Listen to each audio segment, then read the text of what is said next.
नमस्कार प्रेक्षकांनो, लग्नानंतर होईलच प्रेम या मालिकेच्या येणाऱ्या भागामध्ये आपल्याला खूपच कमाल असा ट्विस्ट बघायला मिळणार आहे. गुरुजी आता चक्क स्वतः घरी येऊन काव्याच्या मनातला गैरसमज मिटवणार आहेत. तेव्हा आता हे सगळं कशा पद्धतीने घडतं, काय काय घडतं, सगळं बघूया. तर आता रम्या आणि गुरुजींची भविष्यवाणी काव्याला ऐकवलेली असते की रम्या आणि पार्थचं लग्न होणार. आणि हे सगळं ऐकून काव्याला खूप मोठा धक्का बसलेला असतो. हे सगळं ऐकून तर तिच्या पायाखालची जणू काय जमीनच सरकलेली असते. कारण तिला चांगलंच माहिती असतं की गुरुजींच्या तोंडातून निघालेला, त्यांच्या मुखातून निघालेला शब्दानी शब्द खरा ठरतो. आजवर त्यांची भविष्यवाणी कधीही फेल गेलेली नाहीये हे तिच्या लक्षात आलेलं असतं, तिला कळून चुकलेलं असतं. त्यामुळे सरळ ती किचनमधून निघून येऊन बेडरूममध्ये बसलेली असते. तिला खूप रडायला येत असतं, कारण आता तिला काही करून तिच्या पार्थला, तिच्या बोक्याला गमवायचं नसतं. आता बोलायचं तर कोणाशी बोलायचं? आणि एक तिचा हक्काचा माणूस असतो, तो म्हणजे जीवा. ती सरळ जीवाला फोन करते, घडलेला सगळा प्रकार सांगते. खरं तर तिने मोबाईल लाऊडस्पीकरवरती ठेवलेला असतो. ती जीवाला म्हणत असते, जीवा, जेव्हापासून मी गुरुजींच्या मुखातून ही भविष्यवाणी ऐकली आहे ना, तेव्हापासून तर माझ्या पायाखालची जमीनच सरकली आहे. जीवा, मला खरंच कळत नाही आहे काय करावं. तेव्हा जीवा बोलतो, हे बघ काव्या, तू अजिबात काळजी करू नकोस. तसं पण ती रम्या, तिला बढाई मारण्याशिवाय दुसरी येतं तरी काय. तिच्या बोलण्याकडे तू जरासुद्धा लक्ष देऊ नकोस. जे ज्याच्या नशिबात असतं ना, ते त्याला मिळतंच. माझ्या नशिबात नंदिनी आहे आणि तुझ्या नशिबात दादा, आणि मला खात्री आहे ते दोघेही आपल्या दोघांना मिळणारच. पण प्रेक्षकांनो, बरोबर त्याच वेळेला तिकडून पार्थ पास होत असतो. तो हे सगळं ऐकतो आणि हे सगळं ऐकून तो पूर्णपणे थक्क झालेला असतो. पण काव्याला रडताना बघून त्याला खरं तर वाईट वाटत असतं, पण तो काही तिच्याजवळ जात नाही, तिची समजूत काढत नाही. तो सरळ तिकडून निघून जातो. दुसऱ्या दिवशी आपण पाहतो तर काय, काव्या फारच घाबरलेली असते, बिथरलेली असते. तिचं कामात लक्षच लागत नसतं. तेवढ्यातच तिथे मानिनी येते आणि बोलते, काव्या काय झालं? अगं काल तर तू एवढ्या आवडीने पार्थसाठी बासुंदी वगैरे करत होतीस, किती उत्साही होतीस, आणि आज तुझा असा चेहरा का बरं पडलाय, मला कळेल का? काव्या मात्र पुन्हा रडायला लागते. मालिनी बोलते, काव्या, अगं हे मी काय बघतीये, तू रडतीयस? अगं माझी सून अशी नव्हती. इतक्यात हार मांडणारी ही तर माझी काव्या नाहीये, ही कुणीतरी वेगळीच आहे. काव्या, सांगणार आहेस का नक्की काय घडलंय? सांग बरं, तुला माझी शपथ आहे, पटकन सांग. तेव्हा आता काव्या घडलेला सगळा प्रकार सांगते की कसं या रम्याने गुरुजींचं बोलणं ऐकवलं आणि गुरुजी म्हणाले की रम्या आणि पार्थचं लग्न होणार आहे, ते दोघे लग्न मंडपात उभे राहणार आहेत. आणि हे ऐकून मानिनीला सुद्धा पुरताच धक्का बसतो. ती बोलते, काव्या, अगं हे काय बोलतेस तू? अगं तुला तरी कळते का तू काय बोलतेस? कारण गुरुजींचा शब्दानी शब्द खरा असतो. गुरुजी म्हणतायत म्हटल्यावर हे सगळं खरं होणार. तेव्हा काव्या त्याच्या तोंडावरती हात लावते आणि बोलते, आई अहो, तुम्ही तरी असं बोलू नका, मला फार भीती वाटते.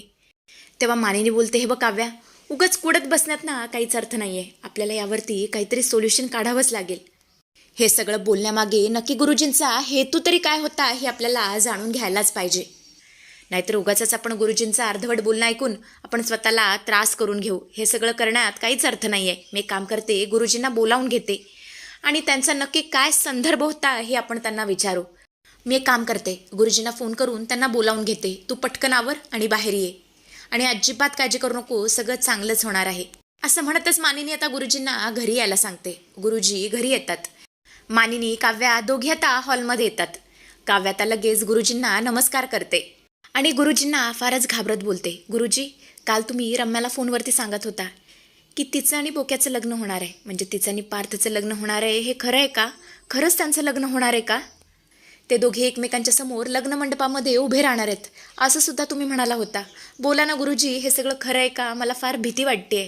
तेव्हा गुरुजी बोलतात, हो, हे खरं आहे, अगदी 100% खरं आहे हे सगळं. मी रम्याला स्वतःहून सांगितलं होतं की घरामध्ये होम हवन सुरू आहे. रम्या आणि पार्थ एकमेकांच्या आजूबाजूला बसलेले आहेत. दोघांनी सुद्धा लग्नाची वेशभूषा केली आहे आणि स्वखुशीने मांडवात बसले आहेत. पार्थच्या हातामध्ये रम्याच्या गळ्यात घालण्यासाठी मंगळसूत्र सुद्धा आहे. सर्व मोठी मंडळी तुम्हाला आशीर्वाद देण्यासाठी तिथे जमली आहे. सनई चौघडे वाजतायत. सनई चौघड्यांचा आवाज सगळ्या वातावरणात धुमधुमतोय. आणि आता मात्र काव्याला सहन होत नाही. ती बोलते, गुरुजी बास करा, आता पुढचं एक शब्द सुद्धा बोलू नका, मला खरंच ऐकवत नाहीये, मला सहन होत नाहीये. असं म्हणत असती पुन्हा रडायला लागते. मानिनी तिची समजूत काढू लागते. तेव्हा गुरुजी बोलतात, पोरी, अगं ऐकून तरी घे, एकदा माझं ऐकून घे. अगं मी रम्याला जे काही हे सत्य सांगितलं ना, ते फक्त अर्धं सत्य होतं. पुढे जे काही घडणार आहे ते वेगळंच आहे. जेव्हा त्या दोघींना मी हे सत्य सांगितलं तेव्हा त्या दोघीही अर्ध्या हळकुंटाने पिवळ्या झाल्या होत्या. माझं पुढचं सत्य त्यांनी ऐकलंच नाही. आणि बरोबर त्याच वेळेला मला एक महत्त्वाचा कॉल आला. खरं तर पुढचं सत्य मला त्या दोघींना सांगायचं होतं, पण त्या दोघींनी माझं काय ऐकूनच घेतलं नाही. सरळ जल्लोष साजरा करायला सुरुवात केली, सरळ लग्नाची तयारी करायला सुरुवात केली. आणि मग काय, मी तिकडून निघून गेलो. हे ऐकल्यावर काव्याच्या जीवात जीव आलेला असतो. ती बोलते, गुरुजी बोला ना, पुढचं सत्य काय आहे? त्या दोघांचं लग्न खरोखर घडणार आहे का? खरोखर होणार आहे का? तेव्हा गुरुजी बोलतात, नाही, त्या दोघांचं लग्न होणार नाहीये. पण पोरी, या सगळ्यामध्ये खूप अडथळे आहेत. हे लग्न तुला थांबवायचंय, तुला प्रयत्न करायचेत. तू जर प्रयत्न केलेस तर त्या दोघांचं लग्न मोडेल.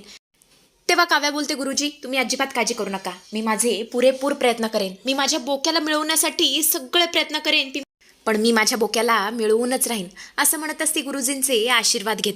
रम्या व स्वात्या हे सगळं ऐकत असतात. रम्याने हे सगळं गुरुजींचं बोलणं ऐकलेलं असतं. ती आईला म्हणत असते, आई अगं गुरुजी हे काय विधान करतायत? म्हणजे त्या दिवशी आपण जे काय ऐकलं होतं ते अर्धवट होतं. म्हणजे ही काव्य आमचं लग्न मोडणार? नाही नाही, मी काही एक झालं तर या काव्याला लग्न मोडू देणार नाही. मी देवाशी लढेन, विधीशी लढेन, पण पार्थला मिळवेनच, असं म्हणत असते. पाय आपटते आणि तिकडून निघून जाते. आणि मग काय, वसुहत्या सुद्धा तिच्या पाठोपाठ निघून जातात. इकडे आता काव्याच्या जीवात जीव आलेला असतो. आणि तेवढ्यातच गुरुजींना पार्थ दिसतात. ते पार्थला हाक मारतात आणि बोलतात, पार्थ इकडे ये. पार्थ आता तिथे येतो.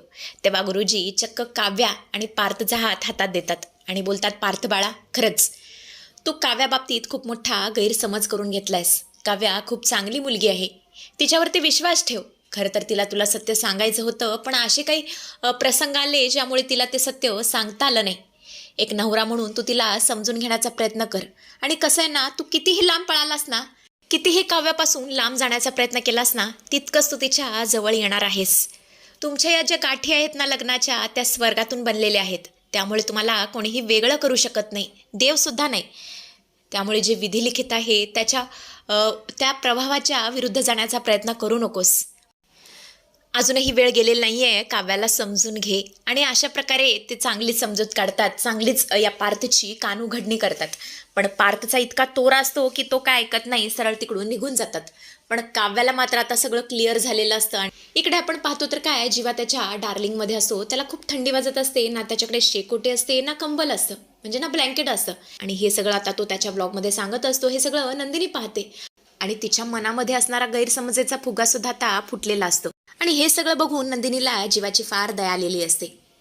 कारण जीवा थंडीने त्या व्लॉगमध्ये खूप कुडकुडत असतो. त्यामुळे सरळ ती ब्लँकेट घेते आणि जीवांजवळ जाते आणि त्यांच्या अंगावरती टाकते. जीवा जागाच असतो. तो नंदिनीचा हात पकडतो आणि बोलतो, नंदिनी शेवटी तुझं प्रेम मला तुझ्याकडे ओढत घेऊनच आलं. तेव्हा नंदिनी बोलते, हे बघा जीवा, हे सगळं मी माणुसकी म्हणून करते, इतकं लक्षात ठेवा. याचा गैरअर्थ काढू नका, माझं काही तुमच्यावरती प्रेम नाही आहे, असं बोलून ती तिकडून निघून जाते. तर असं काहीसा भाग आपल्याला येणाऱ्या काही उद्याच्या प्रोमोमध्ये बघायला मिळेल.